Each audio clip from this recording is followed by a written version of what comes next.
Hello and welcome to the Core Reports Weekend Edition. India's trade deficit is now at about $19 billion. That was for the month of April. The issue, of course, is not trade deficit specifically, though it's been a little high. It keeps going up and down. The larger issue is how is India doing when it comes to trade and merchandise trade specifically? What are the challenges that we're facing right now out as a result of some of the geopolitical shifts that are happening? Are there opportunities? Are there more challenges? And then, of course, what are the other kind of opportunities we are seeing in non-merchandise trade, which is really services, IT services, and so on. So it's not often that we look at all of this in a more composite way and where trade stands in the context of India's overall gross domestic product, and therefore, again, what are the opportunities and challenges. So I'm pleased to be joined today by Ajay Srivastava, founder of the Global Trade Research Initiative.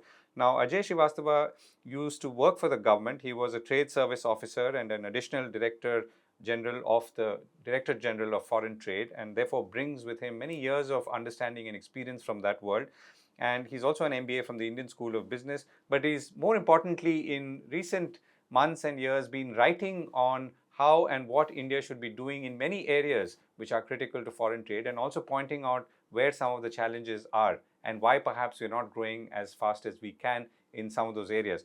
So on that note, Mr. Srivastava, thank you so much for joining me on the Core Reports Weekend Edition. So we're going to talk about India's merchandise trade and where things have been in the last few years and what's working for us and what's not. So let me pick up a specific point, which is the most recent, which is that India's goods trade deficit has widened in April to about $19 billion from about $15.6 billion in March. Now, this may be seasonal, depending on which time of the year, it may go up or down. So let me not go too deep into that.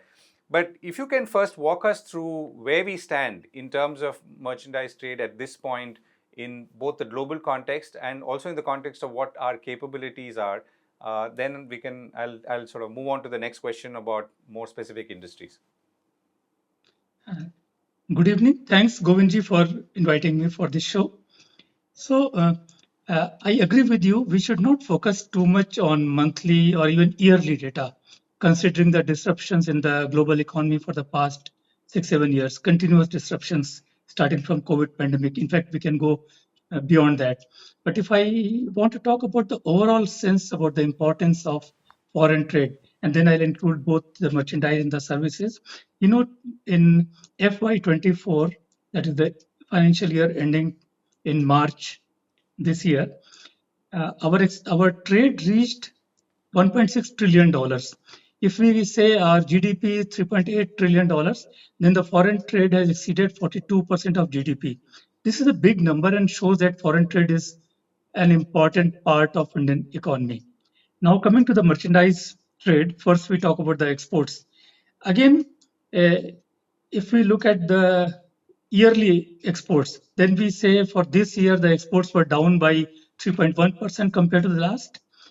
But if we look at the 5-year figure, and that's better for us, longer view because of the disruptions, then we have gained 32.1% if we compare the data between FY19 to the present data. So 32.4% gain is a substantive gain.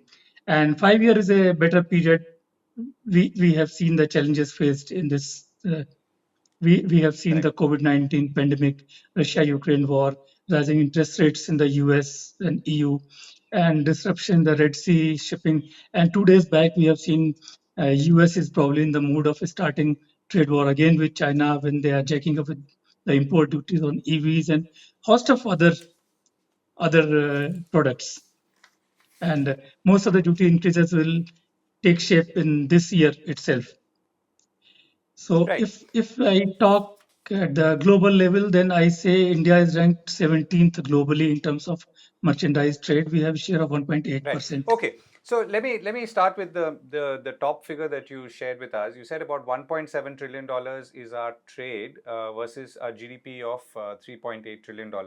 So can you break that $1.7 trillion further? So it's goods and services and exports plus imports. So exports and imports of goods and services. If I consider only the exports of goods and services, the share is 22% of the GDP. And if you say this is good or bad, then we have to compare with the other countries. Yeah. So, so we say, so the figure is 20.4%, not 22%. I'm sorry for that. So our exports of goods and services as a percentage of GDP this year is 20.4%. This is good or bad. Now we have to see who we are comparing to. If we talk about the smaller economies like Vietnam or Singapore, where the ratio of exports versus GDP exceeds 100, we are nowhere. But if we talk about the larger economies like USA, China, then we are in the range. So I'll quote some figures. So for USA, the exports to GDP ratio is just 11%. For us, 20.4%. For China, exports to GDP ratio is 18%. For us, 20.4%. So all the large economy, exports is one of the components of the economy. When economy grows, exports grow in a very organic way. Smaller economies like Vietnam and Singapore, they have their advantages, but they are too much dependent on foreign trade and they suffer badly when the losses are there. But you're saying Thank you. that our current exports to GDP ratio is higher than China, at least the ratio. Yes, at present, yes. Okay. Now, let me come to the other point. You talked about trade as a whole. So, are you, I mean, would you say that we don't therefore give as much importance to trade or to exports, given the fact that it contributes so much to GDP? I mean, this is more of a subjective question, So, but no, it's all right. I would love to handle this. Uh, as we see, it's an important contributor to the economy because not only exports, imports also contribute to the economy, and share of total trade is 42%. It's a big chunk of an economy. Exports is 20.4%, but total trade is 42%. It's a big chunk of the economy. So it's an important part. So we have to compare with the comparables. We are a large economy, and so we have to compare with large economies only in trade to GDP ratio. We do compare well with China or the USA, and we should not compare with Vietnam or Bangladesh or Singapore. Not that we don't have anything good to pick up from them. Of course, we do have many lessons from them, but we need not compare. right. Okay, so let's look at a couple of specific areas. Now, one is that I'm assuming the argument is that we need to export even more and step up our exports and work on areas where, let's say, for various reasons, we're at a competitive disadvantage. So let me pick toys. It's a very small sector, but it's an area that you've studied quite closely. Now, the global toy industry is worth about $60 billion, of which China constitutes through exports about $48 billion. India exports only about $167 million. And even the Czech Republic, which is a small country, exports about $3.2 billion of toys. So, what does this tell us? I mean, this is not so much about toys, but what does this tell us about India's manufacturing competitiveness, India's ability to find a place in an industry like this where it could have, I'm assuming, if it had full or better controls over its factors of production? Toys are of basically two categories. One is traditional toys, and second is electronics and advanced manufacturing toys. We are almost nowhere in the second category. And world, that category has become very big in the past 20, 30 years. We have to realize this and we have to work on that. And we cannot have all the advances and machinery and engineering in the next few years. So we have to do what China did in the past 20 years. They invited most of the large toys MNCs into China, and with the JVs with the Chinese firm, they're manufacturing there. We also have few JVs, but we don't see the results on ground. So if I have to say this, I have no shame in admitting that we have to do a lot in toys. So far, our efforts have been focused on containing imports, especially from China, and that was very much needed because China was supplying substandard toys, and many surveys in the market they revealed that they are harmful for the children. So a quality control order or rising of the duties, those measures were taken. We thought while imports will come down, our exports will go up. Both are different ball games. Imports have come down, of course. If you raise the duty and impose many quality parameters, they will come down, and they have come down. But these measures will not automatically jack up the exports. That's a different ball game, and we need a very clearly defined strategy to jack up exports. So We let's need to pick. work on that. Yeah. Let's pick up another area, garments. Now, garments is something that India has obviously been traditionally strong in, and that's also an area where, let's say, countries like Bangladesh and even now Vietnam are overtaking or have overtaken us in quantum. Now, there could be tariff reasons for that. A country like Bangladesh will enjoy, tariff advantages when it exports into the EU, for example. But if you were to take those tariff advantages away, what is it that, let's say, distinguishes us, and why is it that in India has not been able to jack up or grow further in its exports, particularly in garments? Uh, So, Govindji, when I talk to garment exporters or I read the reports here and there, uh, everybody who's in the industry, they say, okay, India should do an FTA with European Union because our garments, they pay 12% or 18% import tariffs, and garments from Bangladesh or Vietnam, they pay no tariffs. So the moment we do an FTA, our tariffs will be zero in European Union or the USA, and our exports will increase. That's not going to work. We have to realize we are just delaying the decision making in this. We have to understand this very clearly. I'm very much convinced. Uh, how I'm basing on what things I'm basing my conviction is, I was negotiating the FTA with the Japan in 2009-10, and then industry came to the government and they said Japan is a developed country. Of course, they are developed country like EU or USA, and they, of course, because of the high wages, they cannot make apparel. They import all their apparels. India is very good in garments, apparels. So let's negotiate zero duties from day one on apparels with Japan. We do zero duty on apparels because they cannot import export to us, and they also do. So we negotiated, and Japan agreed, and tariffs were removed from day one on apparels and garments. But what happened? Now the agreement was signed in 2010-11, and you compare the data now, barely any increase there. It's worse than the average trade increase with Japan. So if you are selling to the developed country, it's a totally different mind game, ball game, whatever we say. We need to understand.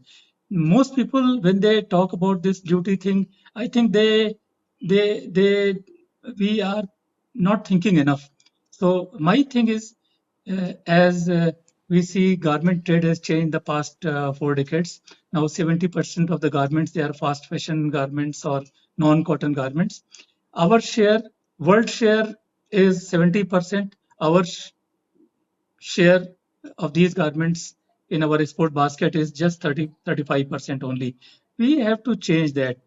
We are the best maker of yarn, cotton yarn, but we can't convert yarn into quality fabric. So our yarn is exported and we import fabric for making garments. So we have to work on value chain integration. And if we can't work on that, we have to allow free imports like Bangladesh or Vietnam does. I mean, these are not easy policy solutions, but I think we need to talk about this. Right now, we don't talk about this. We say the moment we do an FTA, exports will increase. I believe we need to talk about 100 such points. And then there are things like labor law, there are things about scale. Bangladesh, the average factory size is 10 times India. I have not visited any of the factories in Bangladesh, but I was reading somewhere. So we have to work on those things. We cannot delay decision making on these things. Right. So, India has entrepreneurs. All these countries have entrepreneurs. India has more of them, at least in proportion. So, what stops entrepreneurs from going into areas like, let's say, toys or garments? And we could pick up a few more areas which are more export oriented. And what stops them or prevents them from going for scale and or expanding what they already have to that level? Uh, I don't think I have clear answer to this, but I know uh, one thing. I'm an engineer, so I know one thing. You know, less than 2% products in the market are very high tech, where you don't have access to technology. Rest everything can be reverse engineered. When we can make generic molecules, we can reverse engineer everything in the country. We have to start thinking about those directions and start making not only toys but the real machinery, real electronics, and those things. We have to put our engineers at work. And I don't have answer. Maybe I would not like to discuss in this public forum about our entrepreneurs and those things. But the moment we discuss an issue in detail, say even a two-page good note will decide, will talk about all the problems faced by entrepreneurs. When you sit with them, they will say, okay, I spend 2% more here, that's why I go to Vietnam. I spend 3% extra here, that's why India is not feasible. We have to listen to them, we have to work out them. So what China did about 20 years back, say they wanted to do electronics, they didn't have any expertise in electronics. They almost imported everything. They allowed free imports and they welcomed imports. We have to start thinking deeply. Right now, I think our model of manufacturing is import, assemble, and make it sell, assemble, sell it, or export it, whatever, in electronics. And in textiles, we are using the methods we used to have 30, 40 years back. I'm not talking about our high-end manufacturers, but most of the industry I'm talking about. And we have to understand. I want to tell you how manufacturing has changed. When you talk about entrepreneur, I'll tell you how we all have to understand new things. When we talk about global value chains, we feel the electronics is complicated or precision engineering complicated. But look at the how a simple shirt is made. 30 to 20 years back, we used to buy fabric, go to our tailor and get our shirt stitched. Now, no more. For high-end shirts, how they are being made. Uh, say H&M or Zara, they will decide that they buy yarn from India. And because India cannot convert its yarn into good quality fabric, they say yarn has to be exported to China. And China can make good quality fabric, but they cannot be the best dyer.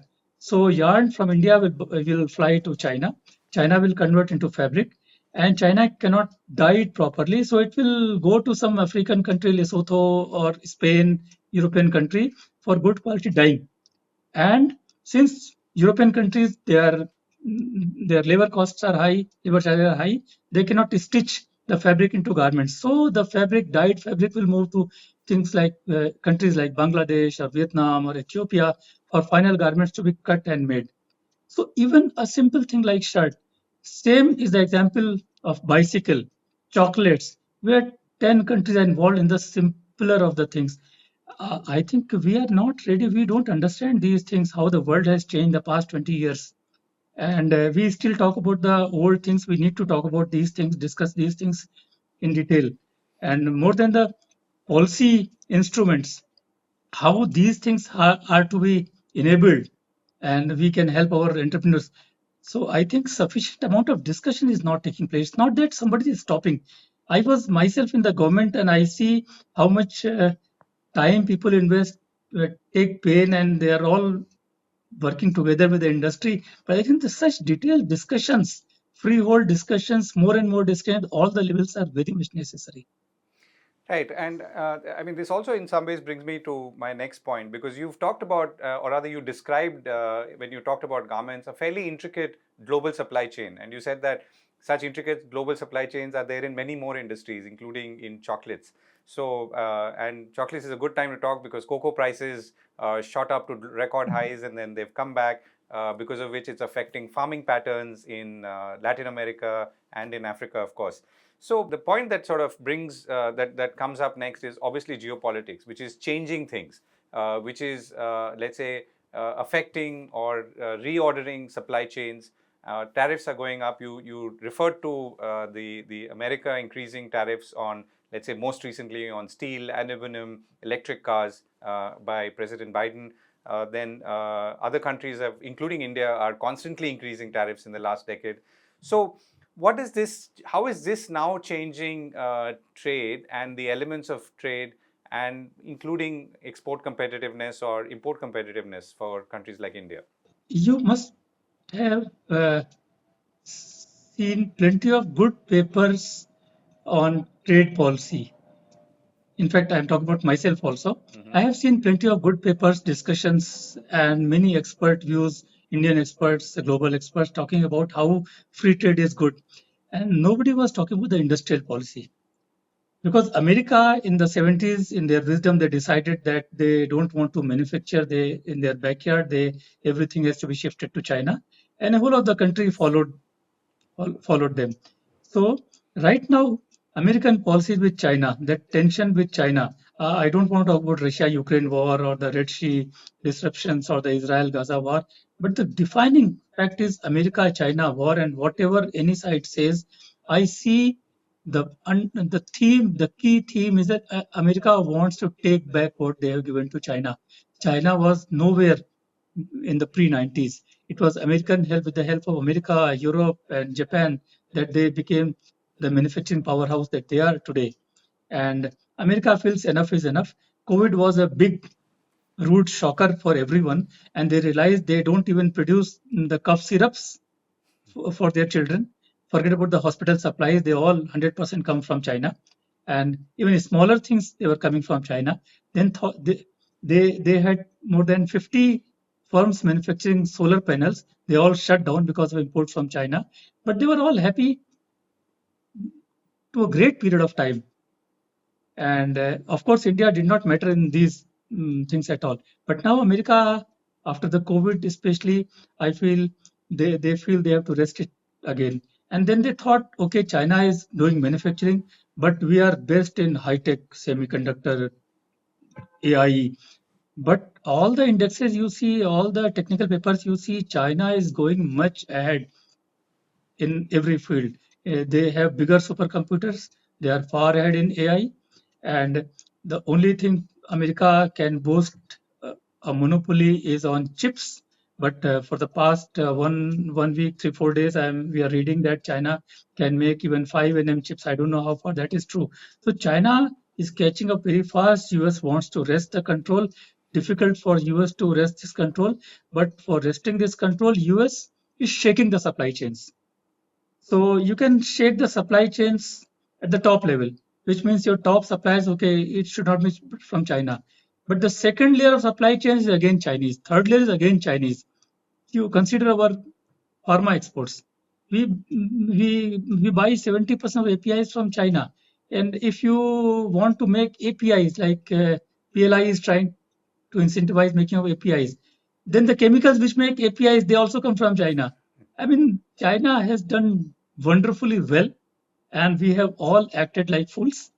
I think they beat us in IQ game if nothing else. Right. So So I'm not a supporter of China.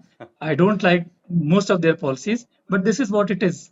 yeah, I mean, I think on APIs, you mentioned the 70%, and I mean, I looked at that recently as well. I mean, one of the components that we are importing or raw material we're importing is penicillin. So, which in turn is used for, let's say, amoxicillin and drugs for antibiotics, which are obviously very critical. And we were producing more basic chemicals at one time than China was, and somewhere they've overtaken, and now, of course, crashed prices by almost a third compared to what it is globally. So we are just unable to counter that.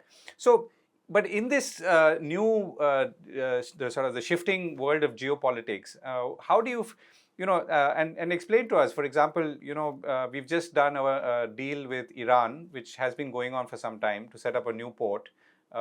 Even as earlier, we've extended full support to Israel. Israel and Iran are now actively firing missiles against each other, or at least were a few weeks ago, and that was a new flashpoint compared to ever before. So, how is India navigating this new world? Are there benefits for us? Are there concerns? How are you seeing it? So I think India is playing very safe, and uh, India is being transactional instead of being ideological. We don't say somebody is good for me, somebody is my friend, somebody is my foe. No, India is not doing that. India is getting cheap oil from Russia, India is buying it.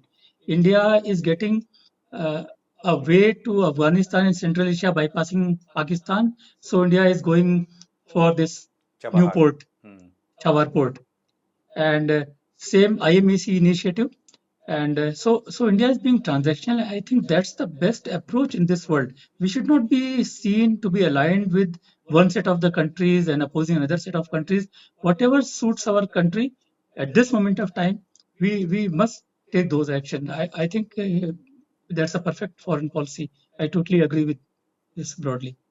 So, if you were to look ahead, and this is one of my last questions, how should how should be exporters or importers or business people be thinking about geopolitics in this day and age? I mean, I don't think geopolitics was so on top of people's minds even a few years ago. Maybe after COVID, things have changed.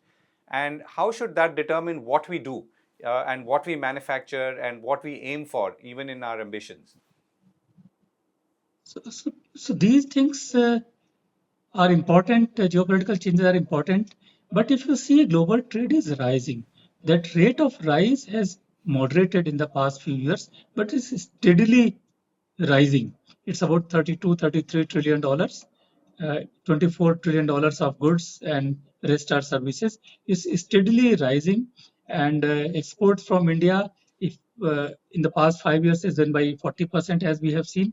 So normal things which are traded world over, people need it.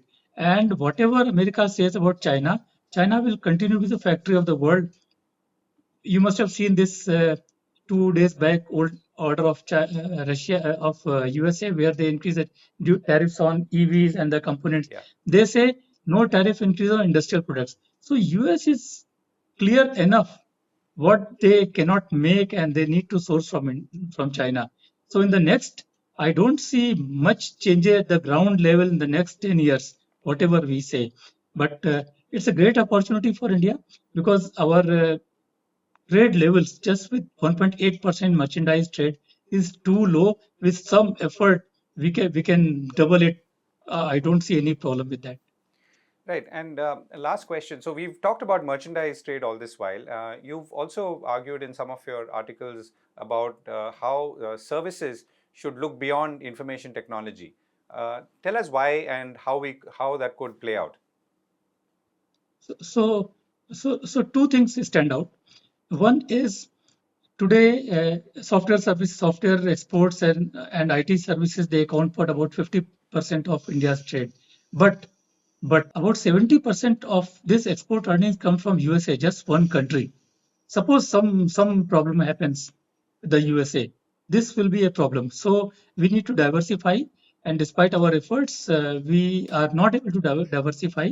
And if we talk about the USA, EU, and UK, they account for about 90% of our IT earnings. Just three regions or countries, if I say. And then IT sector, because of this AI-driven disruptions and automation, its rate of growth will not be as high as it used to be. Yeah. And our share in the global IT exports is already very high; it's 20%. So, but there is another star which is rising. I'm just studying about those things. It's other business services. This engineering services, management consultancy. IT requires set of experts. So we have about 50 lakh people, of which about 20 lakh must be programmers or engineers working in this field. But this other business services, it's like engineering services, R&D services, and we have lakhs and lakhs of professionals working on that. And MNCs, about 1,400 MNCs, they have opened their global capability centers all over India. the GCCs. country. They contribute to about half the turnover of other business services from India. So if I summarize, IT turnover is $150 billion. It's about 50% of India's exports, current exports. Other business services, about $80 billion, and 1/4 of India's exports. But the rate, but the global share of other business service is 2.5 times more than the IT service. 2.5 times the IT services. So rate of growth is higher for other business service. And I think if we take some smart decisions at the government level, the growth in other business services will surpass IT service, and it will very pleasantly surprise us. So what you're saying there is, therefore, we should, let's say, I mean, I'm sure there is a red carpet, but roll out the red carpet further for companies to, or global MNCs to either set up or expand their existing global capability centers in India, or reach out to more countries and invite them over to come and set up shop.